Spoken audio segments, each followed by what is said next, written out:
Listen, yeah, you fucking frog-eating bastards. Let's go for that. Let's go for that. You're fat. If Alex beats Ank, what else can he do to surpassion? Thank you for the $2. To surpass John, as in to get past John Jones and outdo him. I mean, he really just needs to have like a non-PED close to John Jones's legacy to defeat him. Chat, who's more dangerous, Rashad Evans or Khalil Roundtree of a title defense?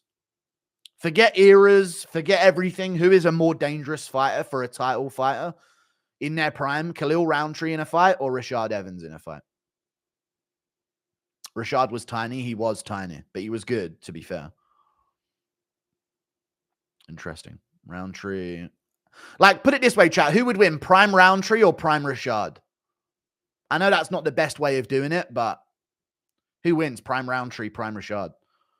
I think prime Roundtree destroys him and flatlines him, to be honest with you, but I don't know. Prime Rashad could get the takedowns. You're right. Prime Rashad with the takedowns. Light heavyweights were way smaller back then, so consider it. But the thing is, chat, that's one of Jones's better wins, and it's Pereira's worst. I just thought I'd throw that little thought exercise at you. Umar did well, but I think his striking is not as good as we thought. True. Because he has to worry about being taken down himself. It proved that this whole thing about best striker in the UFC because you outstruck someone that you have a grappling advantage over is not the case. Thank you for the $5. His grappling is not that insane. I think a lot of guys can give him issues. I think so as well, but I still would pick him to beat the majority of bantamweights on the roster. If Hooker wins, does he get the next shot? Gamrot and Gaethje is a decent resume, especially since Arman ruined everything.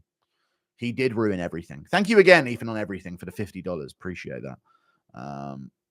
If Hooker wins, does he get the next title shot? Gamrot and Gaethje is a decent resume, especially since Arman ruined everything. I don't want Dan Hooker to get a title shot if he wins. I'm not interested in Makhachev rematching people that he's already destroyed. Thank you for the $10. Impression of John Jones being too gay on the mic and Dana White. I want Arman to fight someone that's going to get him a title shot. Do Arman versus Oliveira 2. If there's no contender ready, the champion should be forced into inactivity. I'm not on this game of, oh, we have to rush a contender to fight for the belt, because this is real legacy that we're talking about. You know, title defenses should mean something. Every contender should be worthy. You know, I don't want to, like, if there's no proper contender yet, guess what? Wait till the end of the year. I'm not in the business of, oh, I've got a fight in June, so it's Dan Hooker. It is. You've already beaten him, subbed him in a round. Not interested. Who in the top 10 does prime Kung Lee beat? Oh, I don't think anyone, but he was pretty good, to be fair, Kung Lee. But no, he wouldn't beat anyone. Too fat, I don't want to say. I don't know. There's not many Kung Lees around at the top of the sport anymore, to say the least. I'm confused. Do you consider Jones the GOAT? Yeah. If we're including roid cheats, I include Jones, yeah, as the GOAT. If not, I say GSP.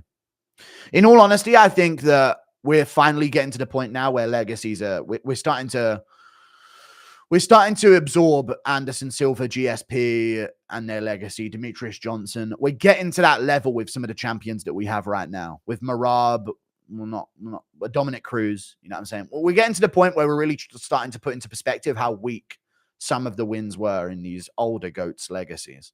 But GSP is one of the few that actually has solid wins across the board, you know? What's your opinion of Italy after visiting? I don't know. I'm not really a person to judge because I everywhere I go is shit because it's through my perspective. So I wouldn't be the best to ask about what a city's like. So I don't know. I thought it was shit, but it was all right. There were some cool buildings that I looked at, but I'm not really the one to ask. I don't know how to enjoy life. Anyone else pumped for Joshua Van versus Bruno Silva? Going to be a sick fight, yeah. I'm going to go Joshua Van, but that will be a sick fight. Interesting that Bruno Silva's making such a quick turnaround after Manel Cap fight, but yeah. Please look into Joe Rogan being gay. I don't need to. It's true. Crystal clear. Love from Australia. Thanks for being real. Thank you for the $8 Australian. He is gay, but it is what it is, man. He's living straight, so do his thing. Thank you for the $5 or the $8 Australian, dude. Grant Dawson versus Benoit Saint-Denis. I go, no, dude, Benoit. Listen.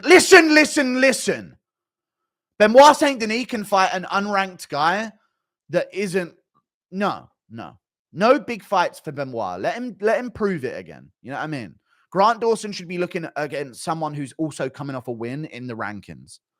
You know, because I don't want it to become a thing where it's like no one gets credit for beating him now because they beat the corpse of.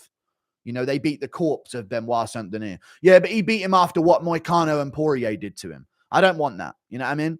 Benoit needs to reset with a win against another loser, and then we can start talking against fellow rising prospects or rising prospects.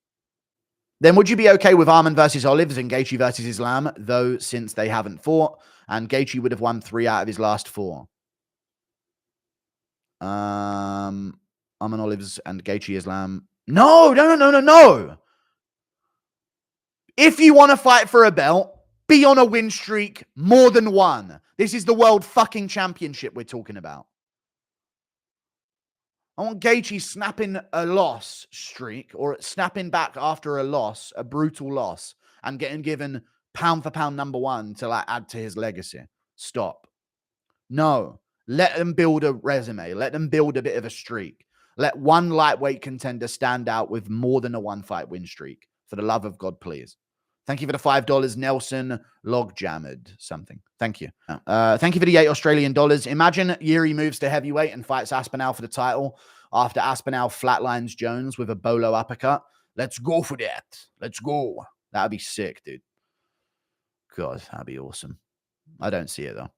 I would pick Jan versus Allberg, but man, he's 41. I know. But I'm done saying that because he was 40. He was 39. He was 38, and he's still a top dog, you know? Still upset UFC did DP Islam, even though Gaethje KO'd DP. Dustin Poirier. Okay, yeah. Yeah, they should have had him be a bit more on a win streak. In hindsight, Benoit Saint Denis being the proving ground on whether or not you're ready for the pound-for-pound number 1 shouldn't really be the thing, but it is what it is, isn't it? Is the February 22nd card better than UFC 312? It is. I legit feel bad for Aussie fans. Yeah. February 1st and 22nd, better than UFC 312, but they'll stack up Miami. Must be nice. I know. It's pathetic, isn't it? It's just there's priority for regions of the world right now. There's no point investing in the first world. It's crumbling. So they're not going to make investments on cards for Australia or the UK or anything like that. They're trying to get into growing markets of societies that are improving. Thank you for the $5. You get it though. You know what I mean? Saudi's got a lot of money. They're actively trying to put their country on the map and improve it. And it's a better place to invest in. You know what I'm saying? There's no point investing in the first world. It's got the opposite agenda. Umar is more skilled than Merab, but his cardio can't keep up. Umar versus O'Malley could be a sick fight. Imagine Khabib's reaction if they lose that one. True. More skilled than Merab, but his cardio can't keep up. Umar versus O'Malley could be a sick fight. It could be, yeah, but they won't make it. Imagine Khabib's reaction. Oh, you fucking flip shit if Merab lost to a tattooed up fucking colored hair freak like O'Malley.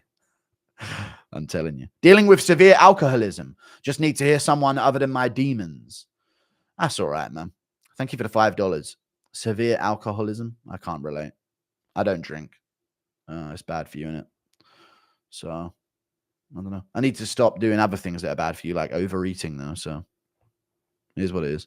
Do you think McGregor that stayed in the sport after the Eddie fight would have beat Poirier in the second fight? Yeah. Poirier is always a tricky matchup for McGregor, though. A lot of people don't consider it, but Poirier's solid chin, good boxing understanding. Even in the first fight, I said this before, even in the first fight, he stung McGregor a few times, but McGregor just had different physicality advantage at featherweight over these guys, and his chin was a lot better back then as well. But yeah, Poirier was always going to be a problem. But yeah, if McGregor stuck around after the Alvarez performance, I don't know what he would have achieved. I wish he would have, but 100 mil is 100 mil. Sad that we ignore Merab obviously being on PEDs. I know, but you know. How does Urseg versus Almabayev play out? Is that even the fight that's going down? Is that really the fight? I'll go Urseg, but Almabayev can give him problems. Almabayev's pretty good, but I don't think he's that good. You know, he's a little tank of a guy for the division now. Favorite prospect out of the UFC? Probably the Hardwick brothers and Luke Riley. Even if it isn't for like pure skill level, I just root for him. You know what I mean? They're cool dudes. There's a lot of prospects outside the UFC right now. Where do I fucking start? I don't know, man. I can't fucking think. Every now and then I go through like a fucking list of them and then I forget them by the end. How many times a year do you think the UFC fighters should fight? 3 times a year. At least twice, but 3 times a year would be good. Impression of Aspinall getting cut off in traffic. Beep. Mate, I'll fucking knock you out, mate. Absolute fucking you fucking nerd, mate. Asian woman. She's a great driver. Just saw the actor who plays Junior in Breaking Bad talk, by the way. He has cerebral palsy. Now I understand the comparison that Connor made between him and Nate. Okay, yeah, that was a good comparison when he made it. See, I never watched Breaking Bad, but I still know the character. I've never seen Breaking Bad, but I still know about Gus, and I know about, we have to cook. I'm the one who knocks.